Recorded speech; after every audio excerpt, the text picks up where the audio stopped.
하나님의 교회는 좋은 곳입니다. 감동 있는 예배가 있고 이웃 간의 사랑이 있습니다.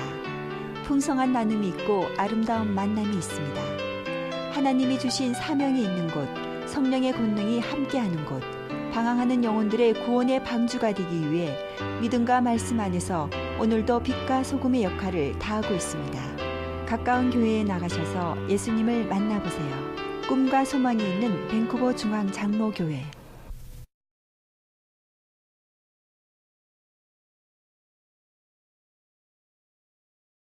오늘도 재미있는 이야기 제가 하나 하겠습니다. 어떤 노총각이 섬에 살았는데 하나님께 기도를 했습니다. 하나님이 섬에서 육지까지 나가는 게 너무 불편합니다. 다리 하나만 놔주세요. 2차선만 놔주시면 됩니다. 이렇게 했어요. 하나님이 대답하십니다. 섬에서 육지까지 야 다리 놨는데 돈이 얼마나 많이 드는지 아니? 사람이 얼마나 또 들어가는지 아니? 너 하나를 위해서 그렇게 넣는 거 이거 너무 비생산적이고 안 되겠다. 다른 소원 있니? 이렇게 물어봤습니다. 이 총각이 대답합니다. 그럼 하나님, 제가 아직 노총각인데 결혼 좀 시켜주십시오. 어떤 여자 원하는데?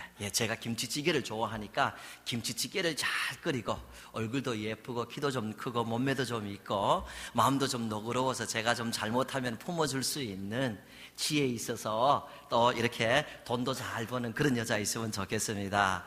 하나님이 들으시다가 대답하십니다. 아까 전에 너 뭐라 그랬지? 다리 놔달라고 했니? 4차선, 5차선 그래 내가 그거 해줄게 그러시더래요. 여러분 다시 환영합니다. 그저 좋은 마음으로 예배드리게 되길 바라겠고요. 또 오늘은 제가 스토리를 많이 얘기할 겁니다. 편안하게 듣고 그렇게 가시면 될 것 같습니다. 고린도전서 말씀을 계속 전합니다. 이 사도 바울의 편지를 보면은 늘 처음부터 자기 자신에 대한 정체성이 분명한 것을 나타냅니다. 표현합니다. 나는 하나님의 사도다. 나는 예수 그리스도의 종이고 예수님의 사도다. 어떻게 그렇게 되었는가? 하나님께서 나를 불러서 나는 정말 하나님의 사람이 되었다. 분명합니다.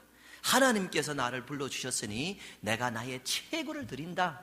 최고로 달려가고 힘쓴다. 이렇게 분명하게 자기 정체성에 대해서 이야기하십니다. 그리고 다른 특징들이 있는데요. 그 중에 하나가 뭐냐면 이분 글을 보면은 감사한다는 말씀이 자주 등장합니다. 이분 글 속에 감사가 있다는 것이 특징인 것을 볼 수가 있습니다. 오늘 고린도전서 1장 4절 말씀인데요. 제가 읽어드립니다. 그리스도 예수 안에서 너희에게 주신 하나님의 은혜로 말미암아 내가 너희를 위하여 항상 하나님께 감사하노니 너희를 위하여 항상 감사한다. 고린도에 있는 성도들의 불행 때문에 그 성도들이 핍박을 많이 받았기 때문에 그래서 감사하는 것이 아니라 사실 고린도에 있는 성도들을 생각하면서 그들이 은사가 충만하고 그들이 또한 하나님 안에서 지식이 충만하기 때문에 좋기 때문에 너희가 잘 되기 때문에 내가 이렇게 항상 감사한다 이런 내용의 글을 쓰십니다.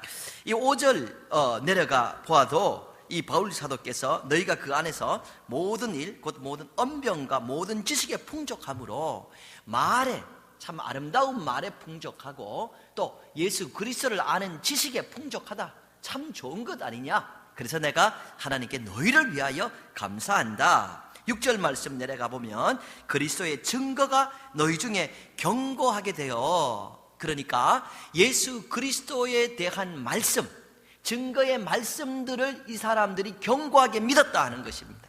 그래서 구원을 의심하지 않는 겁니다. 예수님께서 내 구주라 하는 이 믿음에 든든히 서 있는 것을 보고 내가 하나님께 감사한다. 밑에 7절 8절 말씀도 마찬가지입니다. 고린도에 있는 성도들이 은혜가 풍성하고 하나님의 은사로 풍성하고 좋기 때문에 잘 되기 때문에 내가 감사한다 이렇게 말씀을 전합니다. 이 바울 사도께서 로마서도 이렇게 쓰셨는데요. 1장 8절을 보면 이렇게 기록하고 있습니다. 먼저 내가 예수 그리스도로 말미암아 너희 모든 사람에 관하여 내 하나님께 감사함은 너희 믿음이 온 세상에 전파됨이로다. 로마에 있는 성도들 때문에 그들의 신앙이 너무 좋기 때문에 하나님께 감사한다 이렇게 기록하고 있습니다. 에베소서도 마찬가지로 이분이 집필한 겁니다. 1장 16절입니다. 내가 기도할 때에 기억하며 너희로 말미암아 감사하기를 그치지 아니하고 늘 감사한다, 이런 말씀이 기록되어 있죠. 빌립보서, 데살로니가전서, 골로새서 다 이분이 쓰신 것인데 읽어보면 이런 내용들이 반복되어 나오는 것을 발견할 수가 있습니다. 여러분 생각에 이웃이 잘 되어서 감사하는 것, 안 되었을 때 감사하지, 이웃이 잘 되어서 감사하는 것, 이건 누구나 할 수 있는 거 아닌가, 뭐 이런 생각할 수가 있습니다.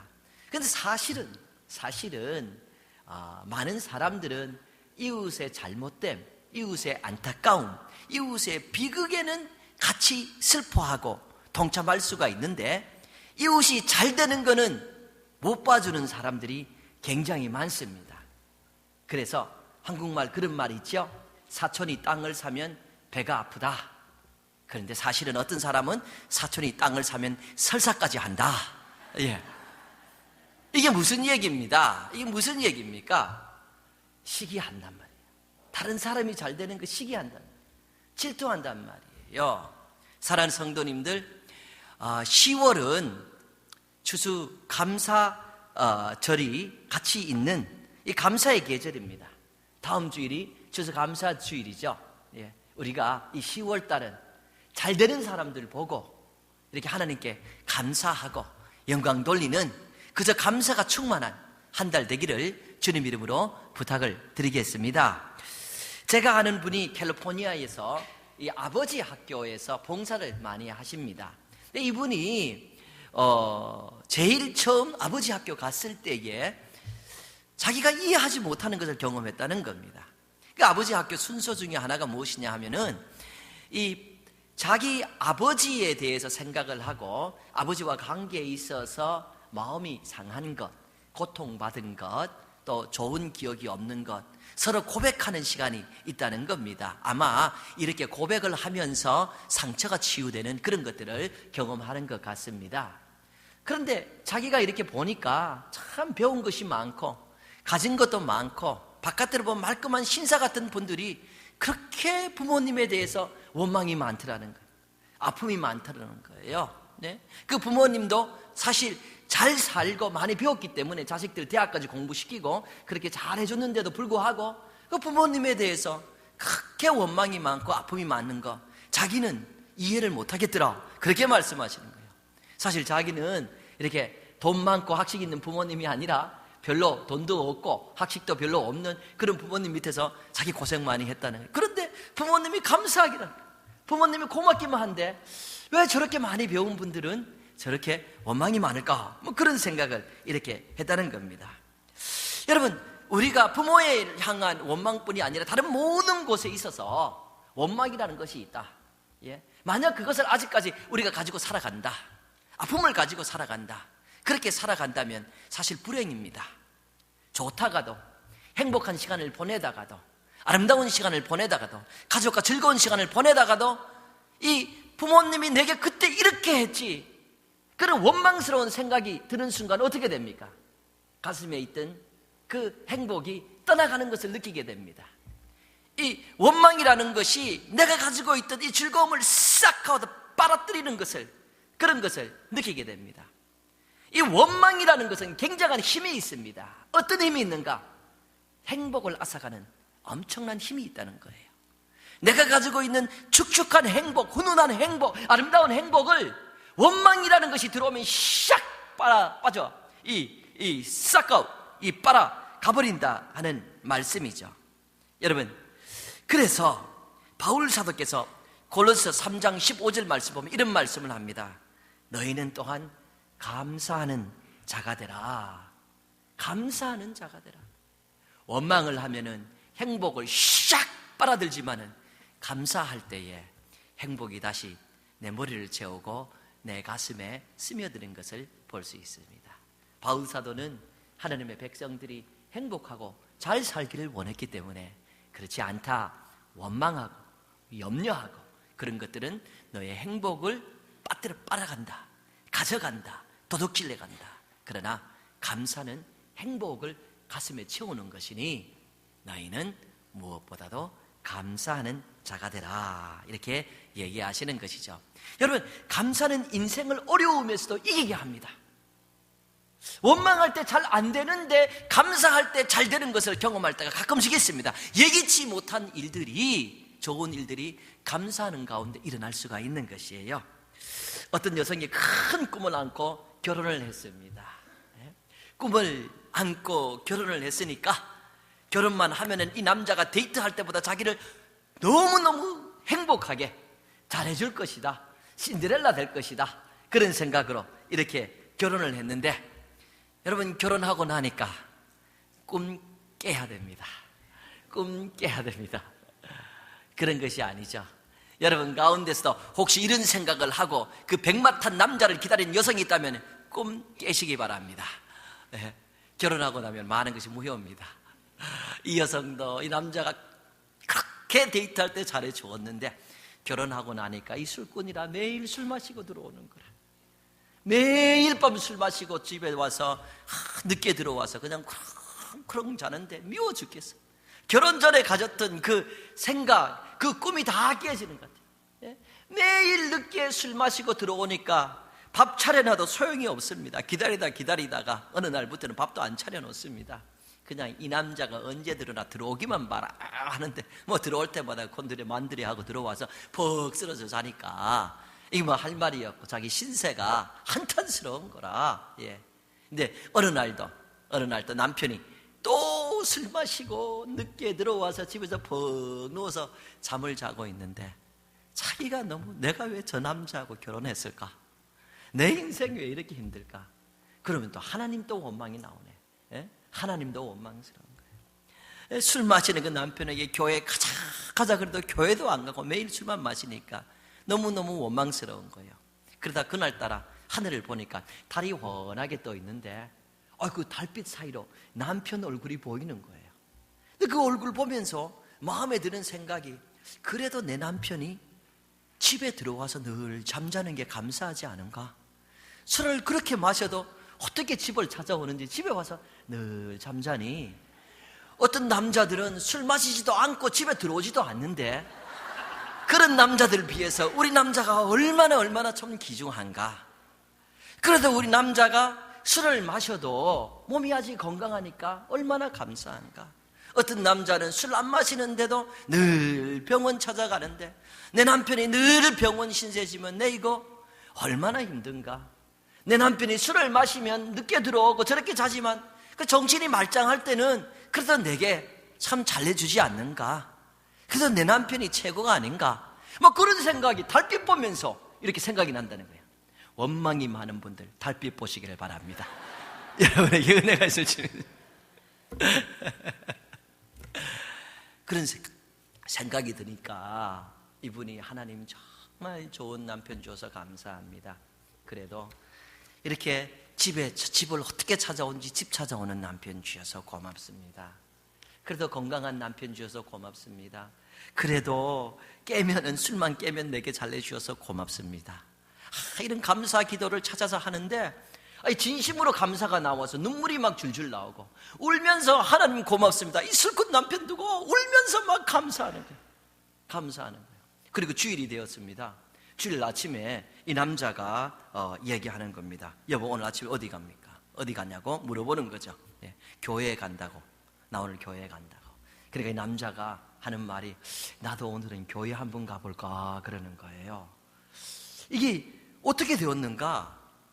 그날 술에 취해가지고 그냥 잠을 콱 자자고 있는데 자기 아내 우는 소리가 나더라는 거예요. 그래서 깨워보니까 아내가 울어서 이 여자가 무슨 생각하고 울고 있나 하고 보니까 자기를 대해서 너무 감사하면서 하나님께 울다는 거예요. 자기 술 마시고 늦게 들어왔는데 자기 만나게 해줘서 고맙다고 그렇게 감사하면서 기도해서, 나도 정상인인데 양심이 찔려가지고 와이프가 그렇게 소원하는 교회 같이 가야겠다 하고 그렇게 물어봤다는 거예요. 여러분, 반대로 이 여성이 원망했다고 생각해봐요. 저 남자 만나서 정말 내 평생에 이렇게 살아가는구나, 이런 생각으로 늘 살았다면 분명히 불행을 가슴에 안고 평생 결혼 생활을 했을 것입니다. 감사가 우리에게 은혜가 되는 것이죠. 그저 어려운 남편이라도 너무 나무라거나 원망하면은 그 남편이 더 원망스러운 사람으로, 더 나무라야 되는, 꾸짖음을 드려야 되는 사람으로 자꾸 변해갑니다. 그런데 우리가 진실된 마음으로 감사한다 그러면, 여러분 혹시나 하나님의 은혜가 여러분 감사하는 삶에 여러분 가정에 넘치지 않을까? 이것은 아내도 마찬가지입니다. 저 아내 만나서 내가 참 고통스럽다, 왜 집에만 오면은 바가지 박박 긁어대는가, 뭐 그런 생각하면 힘듭니다. 그저 바가지 긁으면은 부엌에서 바가지 소리가 나야 이게 제맛이지, 바가지 소리도 안 나면 무슨 재미로 사냐, 막 이런 생각하면서 이렇게 그저 저런 여자 주셔서 감사하다고 그렇게 하면은 그 여자도 인간인데 안 변하겠습니까? 사람인데 안 변하겠습니다. 그렇습니다. 원망하면 끝이 없어요. 끝이 없고 우리의 행복이 싹꺼되는 것을, 거머리에게 빨려 들어간 것을 알지만 감사할 때에 행복이 풍족하고 가정이 건전하도록 나아갈 수가 있는 것입니다. 바울 사도께서 빌립보 성도들에게 이런 말씀을 하십니다. 아무것도 염려하지 말고 다만 모든 일에 기도와 간구로 너희 구할 것을 감사함으로 하나님께 아뢰라. 아무것도 염려하지 말고 다만 모든 일에 기도와 간구로 너희 구할 것을 감사함으로 하나님께 아뢰라. 여러분, 남편 걱정, 사업 걱정, 건강 걱정, 자식 걱정, 사실 우리가 걱정을 시작하면은 한도 끝도 없이 너무너무 염려스러운 것이 많습니다. 원망을 해도 그때 그 사람이 저랬지, 그때 그 사람이 이랬지, 왜 내 인생은 이런가, 이게 한도 끝도 없이 많습니다. 사랑하는 성도님들, 그런데 분명하잖아요. 우리가 이렇게 원망할 일이 많다고 원망하고 근심된 일이 많다고 근심해. 그래 우리 마음대로 산다고 해서 인생이 더 좋아지는 것이 아닙니다. 오직 감사함으로 하나님께 기도로 아뢰일 때에 하나님의 역사 속에서 우리의 삶이 조금씩 아름다운 인도함을 받게 되지 않을까, 그런 생각을 하게 되지죠. 우리 성도님들, 사실 생명 있음 이 자체가 감사한 것 아닙니까?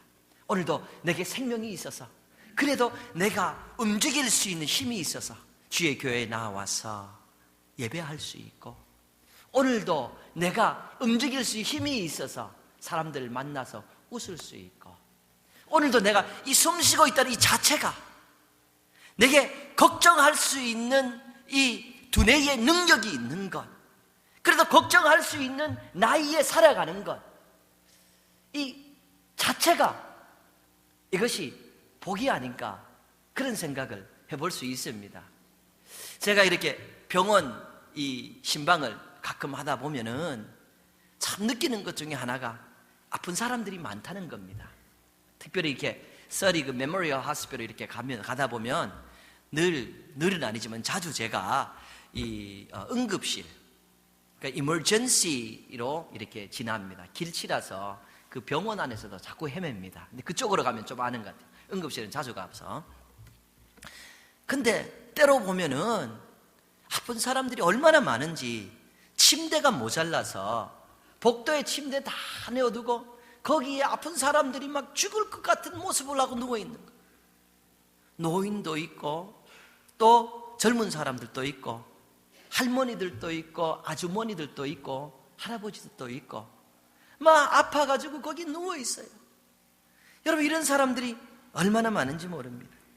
오늘도 하루라도 더 건강하게 살기 위해서 병원 찾아가는 사람 수도 없이 많고, 오늘도 하루라도 더 건강하게 살기 위해서 좀 스페셜리스트, 좀 전문 의사하고 어포인먼트 빨리 되지 않은가, 좀 빨리 좀 어포인먼트가 되어서 MRI도 좀 찍어보고 했으면 좋겠는데 조마조마한 사람들이 얼마나 많은지 모릅니다. 사랑하는 성도님들, 살아있다는 자체가 이것이 행복이에요. 살아있다는 자체가 하나님의 은혜입니다. 살아있다는 자체, 이거 좋지 않습니까? 그런데 살아있다는 자체가 어떤 사람에게는 불행이다. 이것이 고행이다. 이 살아있다는 자체, 이 숨 쉬는 것이 너무 힘들다. 이런 분들이 있습니다. 어떤 분인가? 원망하는 분들이 사는 것이 힘든 겁니다. 걱정이 너무 많은 분들이, 근심이 너무 많은 분들에게는 사는 것이 복이 아닙니다. 스스로 사는 것이 너무 괴롭다, 사는 것이 너무 힘들다, 이렇게 생각합니다. 그러나 감사하는 분에게는 내가 살아있는 것이, 이것이 하나님의 은혜다. 내가 살아있는 것이, 이것이 큰 복이다. 여러분, 감사는 우리 자신의 삶이 축복이라는 것을 느끼도록 도와주는 힘이 있는 겁니다. 원망이라는 것은 우리의 자신의 삶이 불행이라고 느끼는 힘이 있는 것이고, 감사는 내 삶이 축복이라는 이것을 느끼게 하는 힘이 있다는 말씀이에요. 그래서 감사하는 사람이 행복한 사람입니다. 데살로니가 성도들에게 바울은 이런 글을 썼습니다. 항상 기뻐하라, 쉬지 말고 기도하라, 범사에 감사하라. 이것이 그리스도 예수 안에서 너희를 향하신 하나님의 뜻이니라. 항상 기뻐하라, 쉬지 말고 기도하라, 범사에 감사하라. 기뻐하라, 기도하라, 감사하라. 이 말씀들 앞에 수식어가 늘 따라다니죠. 항상, 쉬지 말고, 범사에, 같은 말이에요. 같은 말이에요. 항상, 쉬지 말고, 범사에, 같은 말을 단어에 따라서 다른 식으로 표현한 겁니다. 그러므로 여러분, 성도로서 기뻐하는 것, 성도로서 기도하는 것, 성도로서 감사하는 것은 계속해야 된다. 계속해야 된다. 이것이 그리스도 예수 안에서 너희를 향하신 하나님의 뜻이니라. 하나님은 너희가 계속 기뻐하고 계속 기도하고 계속 감사하는 삶을 살기를 원한다. 왜 그런가? 너희가 행복하고 아름답게 살려면 그렇게 해야 된다라는 말씀이에요. 그러므로 여러분, 기뻐하는 것과 기도하는 것, 이 두 가지와 함께 감사하는 것, 사랑하는 성도님들, 축복의 힘이라는 것을, 우리가 정말 복되게 살아갈 수 있는 힘을 주는 것이라는 것을 여러분 느끼고 깨닫고 정말로 감사하는 삶이 충만하기를 부탁을 드리겠습니다. 그 인생 게임이라는 존 올버그 목사님이 집필한 그 책에 보면은 어떤 분들이 연구한 연구 발표를 이렇게 합니다. 어떤 연구인가? 두 그룹의 사람들에게 2주 동안 매일같이 일기를 쓰게 하는 내용입니다. 한 그룹에는 잠자기 전에 그날을 생각하면서 감사할 내용만 일기에 적으라, 그렇게 했습니다. 그리고 다른 그룹에는 염려와 근심되는 내용을 적고 그런 거 전혀 없으면 그냥 일상이 일어났던 걸 그냥 적으라, 이렇게 했습니다. 이걸 2주 동안 실험을 한 겁니다. 2주가 마쳤습니다. 2주가 마치고 보니까 예상했던 대로 감사를 늘 적은 그룹의 행복도가 비교할 수 없을 정도로 너무 높았다는 거예요. 이분들의 행복도, 이분들의 이 감사하는 삶, 이분들의 삶에 대한 열정 훨씬 더 높았다는 것입니다. 그렇게 힘든 것이 아니에요. 그냥 침대 옆에 일기장과 펜을 하나 두고 잠자기 전에 그날 있었던 일을 생각하면서 처음에는 한 5가지 감사의 조건을 찾는 겁니다. 그리고 적고 자는 겁니다. 이 감사가 뭐 대단한 것이 아니라 그냥 일상적이 일어나는 일, 오늘 아침에 눈 떠서 일어나게 해주신 것 감사합니다. 오늘은 일 가기 전에 사랑하는 아내가 저를 보고 웃어주었는데 아내가 웃어주게 해서 감사합니다. 제가 갈 수 있는 직장이 있어서 감사합니다. 직장에서 제 일을 마치게 해주어서 감사합니다. 우리 자녀 주셔서 감사합니다. 이런 아주 일상적인 겁니다. 생각이 안 나면은 전에 했던 감사 다시 해도 됩니다. 그래서 5가지씩, 미니멈 5가지씩 그렇게 쓰고 이렇게 잠을 자는 그런 생각, 그런 실험을 했는데 얼마나 이 실험을 통하여 사람들이 행복을 느끼게 되었다, 그런 내용이 있습니다.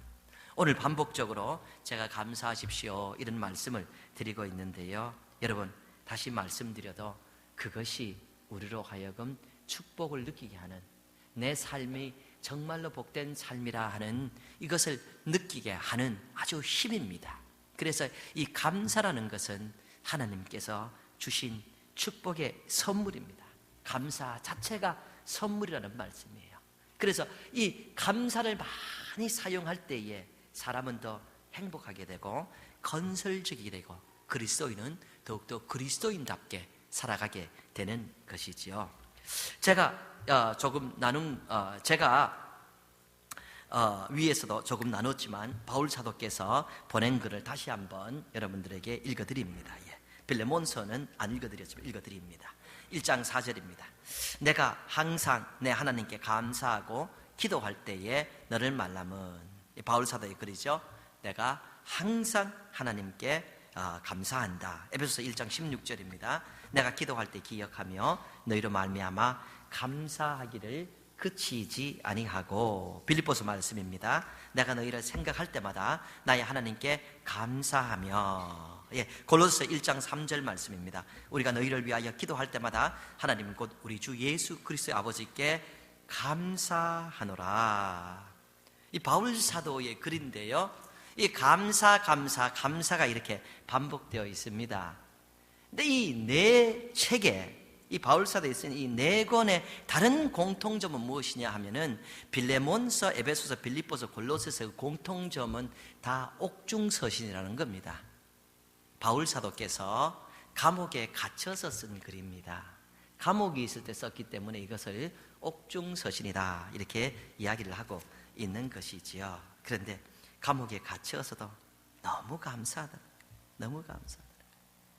감옥 바깥에 있는 사람에게 쓰면서 너희 때문에도 감사하고, 내 삶에도 감사하고, 내게 직분 주심에도 감사하고, 감사 이런 감사를 얘기를 많이 합니다. 여러분, 사실 바울은 처도 자식도 없이 일평생 살아간 사람입니다. 고생 얘기하면 인간적으로 참 모르는 사람 불쌍하다 그렇게 얘기할 수도 있습니다. 처도 자식도 없이 그렇게 힘들게 살면서, 여러분, 다 큰 어른이 매는 얼마나 많이 맞은지 모릅니다.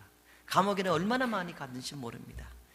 그렇게 고생하며 살았습니다. 그럼에도 불구하고 그는 나는 선한 싸움 싸웠다, 믿음 지켰다, 달려갈 길 잘 달려갔다, 이제후로는 나를 위하여 예비한 의의 면류관을 받게 될 것이다, 인생을 정말 끝까지 나는 너무 잘 살았다, 이렇게 고백할 수 있는 삶을 살았습니다. 이러한 원동력, 이러한 힘의 원천은 물론 하나님이지만 어떻게 하나님 앞에서 이런 힘의 원천을 가졌는가? 감사가 아닌가? 이분 입에 담긴 감사가 아닌가? 감사를 하다 보니까 이분은 어려움 가운데서도 그렇게 잘 달려가고 믿음 지키고 신앙생활 할 수 있었던 것이 아닌가 생각합니다. 어떤 분들은 인생이 고행이다 그렇게 얘기하지요. 문제가 너무 많으니까 얘기하지 않는, 예기치 않던 그런 문제들, 그런 것 여러분 다들 경험합니다. 정말 내게는 그랬는데 그런 어려움 닥치는 사람, 지금도 생각하면 어려움 닥치는 사람 많이 있지요. 제가 알고 있는 어떤 집사님은 나이가 들어서 이제 결혼을 하게 됐는데, 결혼을 하고 나니까 그 남편이 술을 마시고 구타를 하다는 거예요. 구타를. 나는 남자들이 왜 구타하는지 그것이 알고 싶습니다. 남자들은 왜 구타를 할까? 상대 어디 때릴 때 있다고 정말 구타합니까? 정말 안타까운 불쌍한 영혼들입니다. 요즘 여자들이 남자 구타하는 여자도 있다는데 여자들은 왜 남자를 구타할까? 저는 그것이 알고 싶습니다. 왜 구타할까? 정말 불쌍한 남자 때릴 데가 어디 있다고. 우리 때리지 맙시다. 그렇게 살면 안 돼요. 그러니까 이 집사님이 견디지를 못하는 거예요. 그래서 이혼하고 친정으로 돌아왔습니다. 여러분, 친정도 결혼하고 잘 살 때 돌아가면 참 있을만한데 혼자 가서 돌아가면 이게 괴로워요. 부모님 보기도 눈치 보이고 동생 보기도 눈치 보이고, 결혼 안 하고 혼자 살렸는데 이게 눈치가 보이고 자꾸 옆에서 결혼하려니까 할 수 없이 재혼을 했습니다. 재혼을 해가지고 사는데 이번에는 남편이 너무 잘해줬다는 거예요. 뒷뜰에다가 새 장을 만들어서 자기에게 그 새를 보면서 좀 행복감 느끼라고 새를 만들어. 뒷뜰에다가 꽃밭을 만들어주고 자기 때문에 자기에게 행복을 주기 위해서 꽃 보고 행복해 하라고. 너무 자상한 남편을 만났다는 거예요. 근데 2년 살았는데 이 남편이 그만 세상을 떠났어요. 갑자기 죽어버린 겁니다. 그래서 할 수 없이 또 친정으로 돌아온 거예요. 돌아왔는데 이제는 내 혼자 살겠다 했는데 그게 그렇지가 않아요. 뉴욕에서 어떤 남자가 와가지고 자기하고 결혼반해주면 뭐든지 다 해주겠다고. 속지 마시기 바랍니다. 이런 남자는 위험한 남자라. 어쨌든 뭐든지 다 해주겠다 그래서 꿈을 안고 나이가 좀 자기보다 많았지만 결혼을 했어요. 그리고 뉴욕으로 갔는데요, 뭐든지 해주기는 뭘 뭐든지 해줘요. 여러분, 나이가 많아도 인품이 좀 넉넉하지 못하면 잘 삐치는 남자들이 있죠. 그런 남자라 삐치고, 그리고 뉴욕에 있는 조그만 그로스리 가게에서 하루 종일 일하는 거야. 생각할수록 자기 신세가 정말 이거 정말 힘들다, 그런 생각을 할 수가 있습니다. 여러분, 이런 이야기는 사실 여러분 가운데서도 한번 해보십시오 하면은 밤새도록 할 수 있어요. 요즘 제가 개콘을 이렇게 우연히 보다 보니까, 개그 콘서트요, 옆에서 보다 보니까 그 프로그램 중에 하나 그런 게 있대. 여성이 나왔고 느낌 아니까, 느낌 아니까 고생한 얘기하라고 하면 느낌 아는 분들 많을 것이란 말이에요. 밤새도록 얘기. 그래서 이것도 마찬가지. 말씀드렸듯이 그렇다고 해서 원망하고 감사치 못하면 여러분 인생도 괴로워집니다. 절대로 변하지가 않는 거예요. 인생이 고행이다 더 괴롭지요. 스스로가 불쌍히 여겨지는 것이죠. 그러나 그럼에도 불구하고 내게 생명 주신 하나님이 감사, 그럼에도 불구하고 나를 살아가시는 하나님께서 감사, 그럼에도 불구하고 내 인생을 이렇게 아직은 건강하게 지켜주셔서 감사하고, 여러분 감사할 때에 이 인생 자체가 행복으로 느껴지는 것입니다. 오늘 이야기를 많이 한다 그랬는데 이 얘기를 하나만 더 하겠습니다. 뉴욕을 대표하는 한인교회 중에 하나가 퀸스 한인교회입니다. 이 퀸스 한인교회는 아주 큰 뉴욕에 있는 교회인데, 이 교회를 개척하고 지금 원로 목사님으로 계시는 분이 한진간 목사님이고 그 사모님이 김태열 사모님입니다. 근데 김태열 사모님 이야기인데요, 이 사모님은 2살 때에 부모님 따라서 만주로 이사를 가게 되었어요. 그런데 천연두가 이렇게 발병해서 이분이 사는 그 마을에 아이들 3명이 천연두가 걸린 겁니다. 그런데 아이 2은 죽고 이 사모님이 살았어요. 근데 천연두를 걸렸다가 살았으니까 얼굴이 어떻게 됩니까? 곰보가 되는 거예요. 남은 그 상처가 있는 거예요. 그런데 이 사모님의 어머님이 참 은혜가 있는 분이에요. 이분에게 말하기를, 너는 하나님 앞에 특별히 은혜 받고 사랑받은 딸이다. 3사람이 아팠는데 2사람 죽고 너만 살았죠. 하나님이 너를 특별히 사랑해서 너는 살았다. 그 증거가 어딨냐? 너 얼굴에 그것이 증거가 있지 않니? 너 얼굴을 볼 때마다 이것이 축복의 자국이다. 하나님께서 너를 특별히 사랑하는 이게 증거가 바로 너 얼굴에 있지 않니? 너는 하나님의 특별히 축복받은 딸이다. 여러분, 이런 이야기를 나이가 든 사람에게 하면은 자꾸 해도 뭐 이렇게 하지만, 어렸을 때는 이게 그걸 그냥 받아들입니다. 이 아이가 어렸을 때에 여성으로서 이게 얼굴이 좀 피부가 좋지 않은 게 이게 얼마나 열등감 가질 수 있는, 스스로를 힘들게 생각할 수 있는 그런 이 분위기입니까? 그런데 어머니가 이것은 바로 축복 자국이다. 하나님이 너를 특별히 사랑하기 때문에 살려놓은 이런 증거다. 이렇게 얘기를 하니까 이 어리니까 이 어린 태열 사모님이 이걸 받아들인 거예요. 그래서 이 얼굴을 부끄럽게 생각하지 않고 나는 하나님께 특별히 사랑받은 사람이다 하면서 감사하면서 자신감을 가지고 하나님 나 특별히 사랑한다, 이런 생각을 하고 살았다는 겁니다. 그러다가 나이가 들어서 뉴욕에 이 유학을 갔습니다. 유학을 가서 아주 마음에 드는 신학생을 발견하게 된 거예요. 너무 좋아한 거예요. 가서 쫓아가서 이렇게 애정 표현을 하는데 그 남자는 전혀 반응이 없습니다. 얼굴이 좀 그러니까 더 싫어했던 것이죠. 그래서 막 도망다니는데 그래도 저 남자는 내 남자다 하고 늘 기도하고 당신은 내 남자가 쫓아다닌 거예요. 이 남자가 너무 질려가지고 이사를 가버렸어요. 이사를 가니까 이 사모님이 내 남자가 이사 갔네 하면서 그 남자 사는 동네에 또 이사를 가가지고 나 여기 왔다 그래가. 요즘 생각하면 이 스토커가 따로 없습니다. 이 스토커지 이게. 예.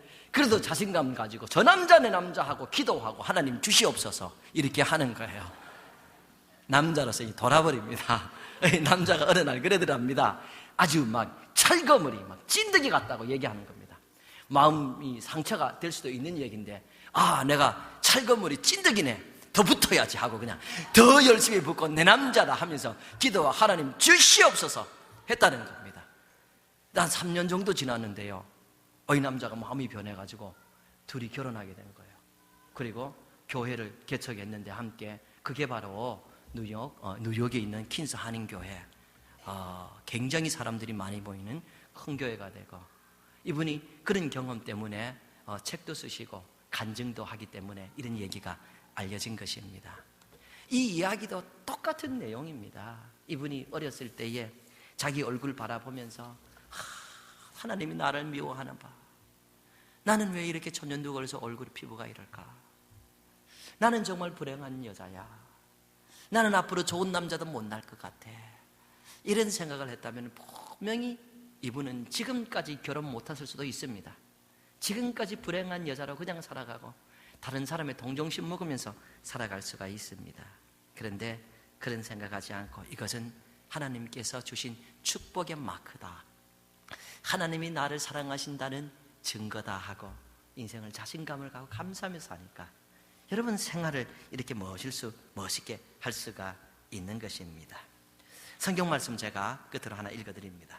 요나서 2장 8절에서 9절 말씀입니다. 거짓되고 헛된 것을 숭상하는 모든 자는 자기에게 베푸신 은혜를 버렸사오나 나는 감사하는 목소리로 주께 제사를 드리며 나의 소원을 주께 갚겠나이다. 구원은 여호와께 속하였나이다. 요나가 하나님을 거역하고 도망가다가, 불순종하고 도망가다가 회개하는 기도의 내용입니다. 그 내용이 그렇죠. 거짓되고 헛된 것을 숭상하는 모든 자는 자기에게 베푸신 은혜를 버렸습니다. 하나님께서 우리를 만들어주시고 우리에게 애정 표현을 하시고 늘 사랑해 주시는데, 돈을 더 의지하는 사람, 권력을 더 의지하는 사람, 사람을 하나님보다 더 의지하는 사람, 이런 모든 사람이 하나님의 은혜를 버리지 않았습니까? 하나님의 은혜를 생각하면 어찌 그렇게 생각할 수 있는지요. 그러나 저는 그렇게 안 하겠습니다. 저는 감사하는 목소리로 주께 제사 드리겠습니다. 나의 소원을 갚겠습니다. 그랬습니다. 내게 은혜 주신 하나님을 늘 감사하면서 감사의 예배를 올려드리겠습니다. 이렇게 회개 기도하는 겁니다. 이 기도를 하고 요나는 구원을 받게 되는 내용을 우리가 요나서에서 볼 수가 있습니다. 여러분, 다음 주일은 추수감사 주일이죠. 예, 제가 안 하던 일을 하나 하겠습니다. 숙제 하나 내겠습니다. 오늘부터 다음 토요일까지 주무시기 전에 일기 좀 쓰십시오. 다른 얘기하는 것이 아니라 시험해보는 거 좋습니다. 예. 여러분, 감사하는 내용만 꽉 채우는 일기. 아내를 향해, 남편을 향해, 자식들을 향해, 하나님을 향해 감사하는 일기를 여러분 오늘부터 매일 저녁 다음 토요일까지 좀 이렇게 써보십시오. 그리고 여러분 어떤 느낌이 있는가 저랑 쉐어하셔도 참 좋고요. 다음 추수감사절에는 정말 은혜를 줘버린 자가 아니라 은혜를 입은, 은혜 받은 사람처럼 감사하는 마음으로 우리 함께 하나님께 정말 아름다운 예배 올려드리게 되기를 바랍니다. 여러분 한 분 한 분을 예수님의 이름으로 축복합니다. 아멘. 하나님의 교회는 좋은 곳입니다. 감동 있는 예배가 있고 이웃 간의 사랑이 있습니다. 풍성한 나눔이 있고 아름다운 만남이 있습니다. 하나님이 주신 사명이 있는 곳, 성령의 권능이 함께하는 곳, 방황하는 영혼들의 구원의 방주가 되기 위해 믿음과 말씀 안에서 오늘도 빛과 소금의 역할을 다하고 있습니다. 가까운 교회에 나가셔서 예수님을 만나보세요. 꿈과 소망이 있는 밴쿠버 중앙 장로교회.